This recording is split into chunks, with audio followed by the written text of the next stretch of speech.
Olá, eu sou Inácio Santos e sejam bem-vindos ao Fator X, o nosso canal sobre X-Men.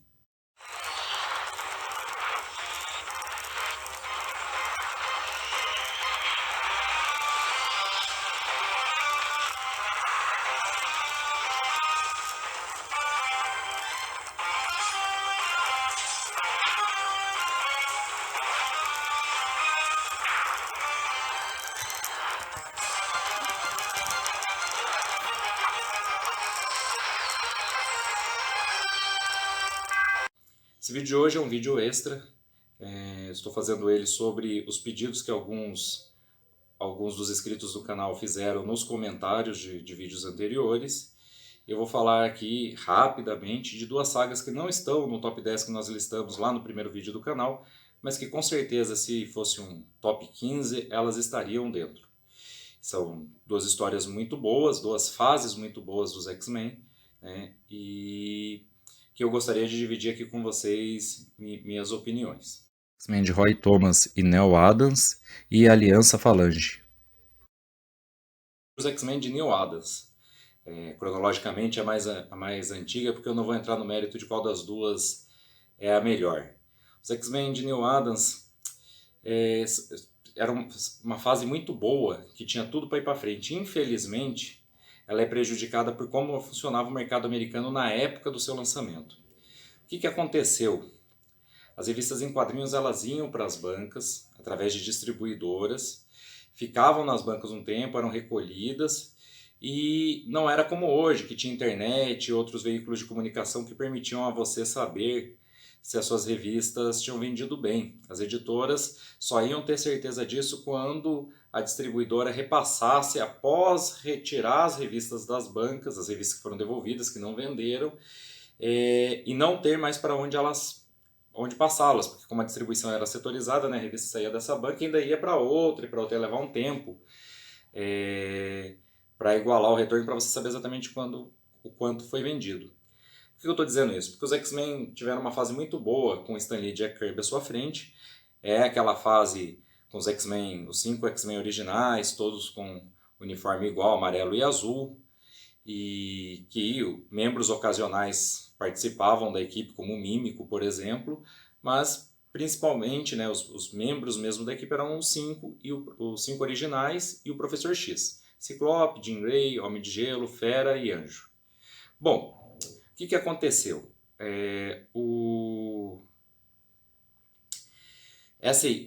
Quando a equipe criativa foi substituída, os primeiros roteiristas, o primeiro roteirista e desenhista que assumiram, não foram muito bem na revista, e ela começou a ficar repetitiva. Eles tiveram algumas ideias muito boas, né? Eles individualizaram os uniformes dos X-Men. Isso o desenhista e roteirista que antecedeu Roy Thomas como roteirista e Neal Adams como desenhista dos X-Men, que é a fase da qual eu vou falar aqui. Introduziram personagens novos. A fase deles tem vários méritos, mas as tramas eram repetitivas, giravam quase todas em torno a Magneto e sua Irmandade de Mutantes, e isso foi caindo no desgosto do público e a revista começou a perder as vendas. E perto do seu cancelamento, o Stan Lee, que era editor-chefe da Marvel, troca a equipe criativa por essa equipe da qual eu quero falar aqui, que é o Roy Thomas e o Neal Adams.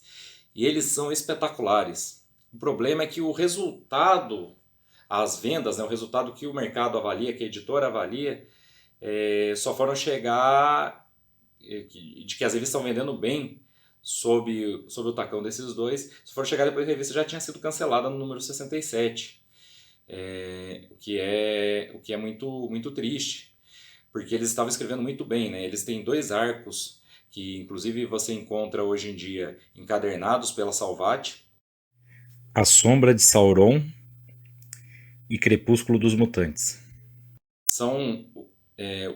A Sombra de Sauron apresenta o vilão Sauron, um vilão que ia fazer parte do cânone dos X-Men para sempre, não ter aparecido recentemente, mas foi muito importante em várias histórias dos anos 90 e no começo de 2000 chegou a integrar a nova versão do Arma X, junto com o Dente Sabre e outros personagens. Ele chega a fazer uma aparição e ser o personagem mais importante de Motim, a revista de origem a saga de origem dos Novos Vingadores, que inclui o Wolverine, né? Então o Sauron veio para ficar, e a criação deles dessa fase.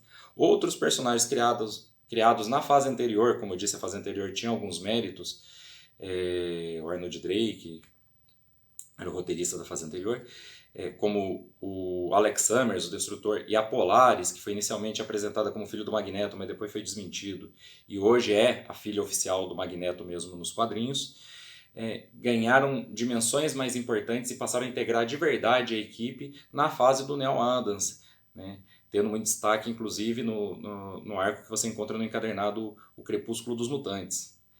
E se o mercado não tivesse esse ritmo para demonstrar o retorno das vendas, provavelmente esses personagens continuariam a ser escritos pela dupla Roy Thomas e Neal Adams. Neal Adams é um desenhista incrível, só vendo a arte dele para ter noção do hiperrealismo, como eles chamavam na época, que ele colocava em suas páginas. O Roy Thomas, muito hábil no roteiro, não só à frente dos X-Men, mas também escreveu o início da adaptação para quadrinhos de Conan, o personagem até então só de livros, né? Ele trouxe para os quadrinhos, e à frente dos X-Men ele com certeza, se não fosse esse retorno das vendas, teriam continuado escrevendo. Seria bom?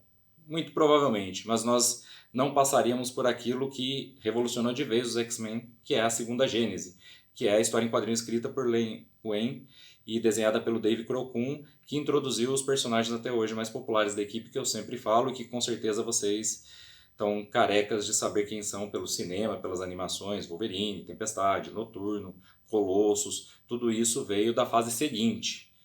O que não torna menos brilhante a fase desses dois autores, do Roy Thomas e do Neal Adams. Essa fase foi tão boa que ela, inclusive, foi uma das mais adoradas pelo John Byrne enquanto leitor.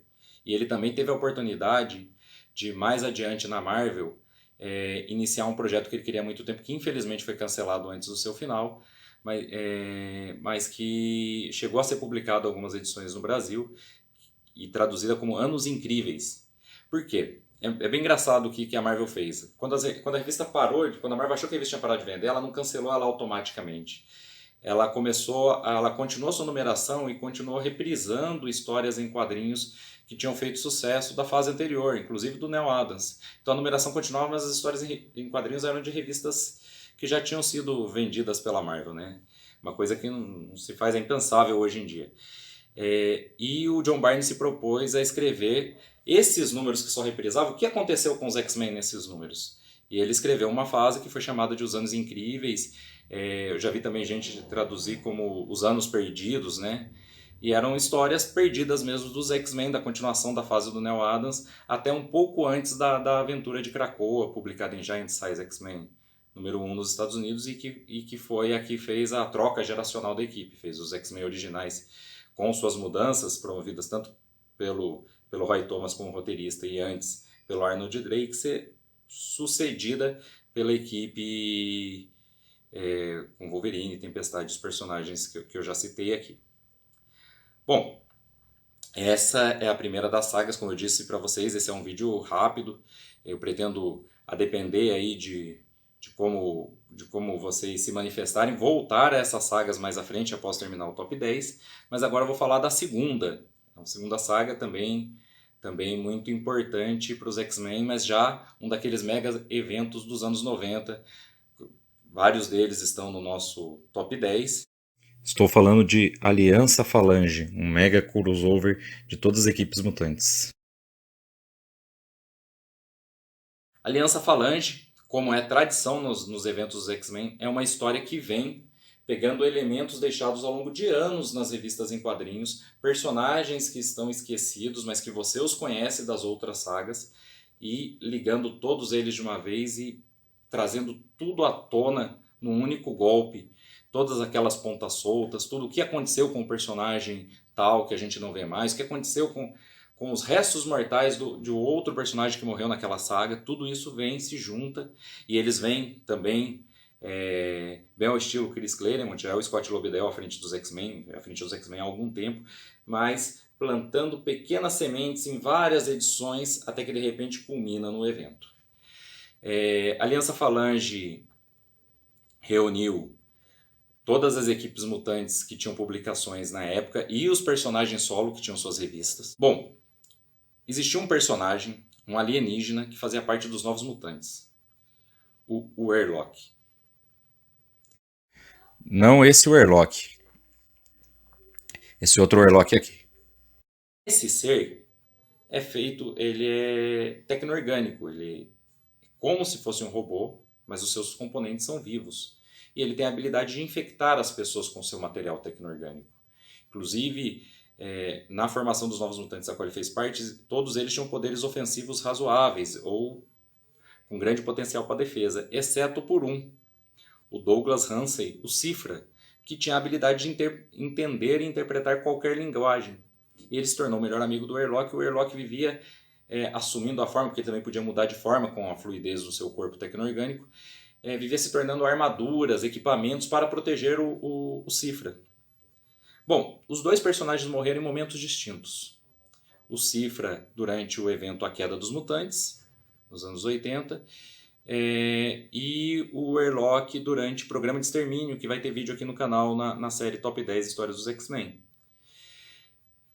E os X-Men têm vários outros inimigos, e um deles é o Steven Lang. Ele foi derrotado pelos X-Men na fase do Chris Claremont e o Dave Crocum, na história que inclusive mostra a origem da Fênix, e estava desaparecido desde então. No começo de Aliança Falange nós vamos ver que, na verdade no começo não, nos prelúdios de Aliança Falange nós vamos ver que Steven Lang estava num asilo para loucos, para pessoas insanas, que ele perdeu completamente a compostura após ser derrotado pelos X-Men, e também ele perde o filho nessa história, e ele estava abandonado nesse asilo, e ele é tirado de lá por homens que trabalham com uma organização misteriosa, parte dos vários eventos que vão sendo construídos para culminar com a Aliança Falange. Nós vamos ver que ele vai ser infectado com o vírus Falange, que eles conseguiram resgatar dos restos mortais de dois personagens. Do falecido Cifra, que morreu em A Queda dos Mutantes, que não era tecno-orgânico, mas de tanto o Airlock protegê-lo, envolvê-lo, assumindo formas diferentes, o Cifra tinha em seu corpo traços do material tecno-orgânico do Airlock, e do próprio Airlock morto em programa de extermínio. E aí eles tentam criar uma espécie de novos sentinelas. Aí você vai vendo ao longo de algumas edições seres humanos normais, mas que são racistas, são contra os mutantes, que abandonam seus empregos e aderem ao projeto que tirou o Steven Lang do asilo, para serem infectados pelo vírus tecno-orgânico e se tornarem, eles não usam essa palavra, mas sentinelas tecno-orgânicos. Bom, isso não acaba bem nem para eles, porque eles acabam não cumprindo o seu objetivo. Acontece que, pouco a pouco, após serem infectados pela Falange, eles param de responder ao projeto que os criou e começam a responder à coletividade no espaço, e começam a planejar a dominação do planeta Terra.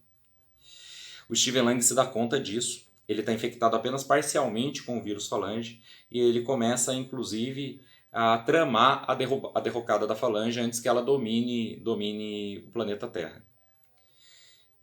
Enquanto isso, os X-Men, todas as equipes mutantes, são atacados pelos humanos transformados pelo vírus da Falange, pelo vírus do Airlock, nessa nova versão da Falange, nessa nova versão que é terrestre da Falange. E aí as histórias dos X-Men se bifurcam nos títulos, né? Na verdade, bifurcar é pouco. Cada equipe tem sua missão e está cumprindo o seu próprio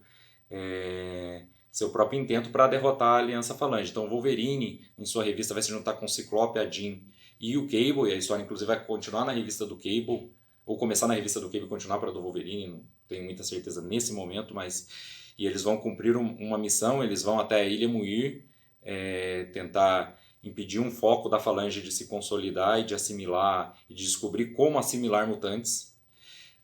O Banshee percebe que todos os X-Men que estão na Mansão X não são os X-Men, são agentes da Falange que, usando aquela habilidade do Airlock de transmutar o corpo, estão simulando os X-Men, e aí ele vê várias inconsistências na atuação deles, percebe e nota que eles se apoderaram de informações sobre novos mutantes, e aí ele sai em busca deles com a ajuda da Rainha Branca, que vai agir como heroína pela primeira vez, e até do Dente de Sabre, que na época estava simulando, estava fingindo uma regeneração, estava fingindo estar tentando se tornar uma pessoa melhor. Eu já falei disso de passagem aqui em um outro vídeo do canal. E para salvar esses jovens mutantes. Isso vai dar origem a uma nova equipe mutante dos anos 90, que é a Generation X, fundada pelo Banshee.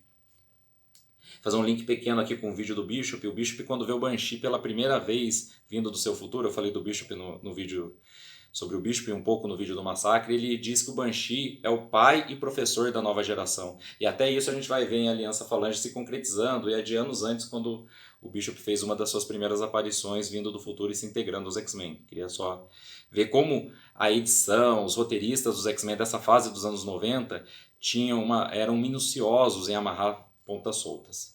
Bom, essas duas missões, tem uma terceira do X-Factor e a X-Force, que é a missão que vai extinguir o núcleo da Falange e libertar os X-Men. Os X-Men foram capturados, mas isso não foi mostrado nas revistas. São duas missões acontecendo em paralelo, e elas terminam com a ajuda do Steven Lang, que queria libertar a humanidade dos mutantes na sua cabeça, né, com a sua mentalidade racista e ultrapassada, mas não queria que os humanos fossem dominados por uma raça alienígena altamente invasiva e que inclusive transforma os seres humanos em uma outra coisa. Então ele ajuda eles no final e se sacrifica para destruir a Aliança Falange, e os X-Men voltam, né, as equipes mutantes voltam, triunfam, vencem a Aliança Falange com a ajuda dele e ainda voltam com os novos mutantes que vão formar a Generation X, a geração X, né, como foi traduzida para o português. É uma história de muita qualidade, isso é um resumo muito rápido, porque eu falei de 2 sagas nesse vídeo. Mas ela é muito impactante, é uma daquelas histórias com aquela corrida frenética contra o tempo e várias coisas acontecendo, cada um num fronte. Cada revista mostra um aspecto da missão, uma missão diferente dos X-Men, mas que todas elas fazem parte da derrota da Falange no final. Aqui as capas das outras revistas que não eram dos X-Men, mas eram da franquia Mutante, os personagens solo, etc., e que faziam parte da saga Aliança Falange. São as 2 sagas que eu queria abordar hoje. Posso fazer um vídeo mais minucioso sobre cada uma delas, se vocês desejarem, deixem nos comentários. Eu vou gostar muito de saber a opinião de vocês. E queria que, mesmo fora desse vídeo, em outros, coloquem nos comentários o que vocês querem. Que personagens, que sagas, para que eu possa fazer mais vídeos como esse, né? Foi feito no formato do vídeo extra, mas pode ser um vídeo fixo aqui do canal, respondendo, atendendo aos pedidos e falando aqui dos temas que vocês querem ouvir, sempre dentro do universo mutante e de X-Men. Dar mais um recado para vocês: por conta da quarentena, a Marvel Comics está liberando revistas para download gratuito, porque a quarentena é mundial. A Marvel Comics americana está fazendo isso, mas você consegue normalmente acessar por aqui. Só que ao invés de colocar o link direto da Marvel Comics, vou colocar um link de uma matéria em português que tem os links da Marvel para você fazer, mas tem o passo a passo, né? E aí você consegue fazer o download das revistas para ler na sua casa, enquanto espera a situação se normalizar. E peço que nesse meio tempo você também aproveite para assistir os vídeos no nosso canal, saber mais sobre X-Men, e espero que, se você gostou desse vídeo, gostou dos anteriores, curta. O seu joinha é muito bom para nós, mostra para o YouTube que as pessoas estão gostando do canal, ajuda inclusive para pesquisas futuras, você encontrar o nosso canal melhor localizado na hora de procurar o canal Fator X. Então, se você gostou do vídeo, eu peço que você curta. Se você é inscrito, que ative o sininho. Se você ainda não se inscreveu, se inscreva e também ative o sininho. E durante esse período eu vou tentar intensificar, aumentar o número de vídeos que a gente coloca aqui, e seria muito interessante que você nos desse a devolutiva e respondesse aí, como eu disse, nos comentários e com o seu joinha o que você quer, do que você gosta, e para que nós possamos atender a todos os fãs de X-Men. No mais, agradeço mais uma vez a audiência de vocês e até a próxima.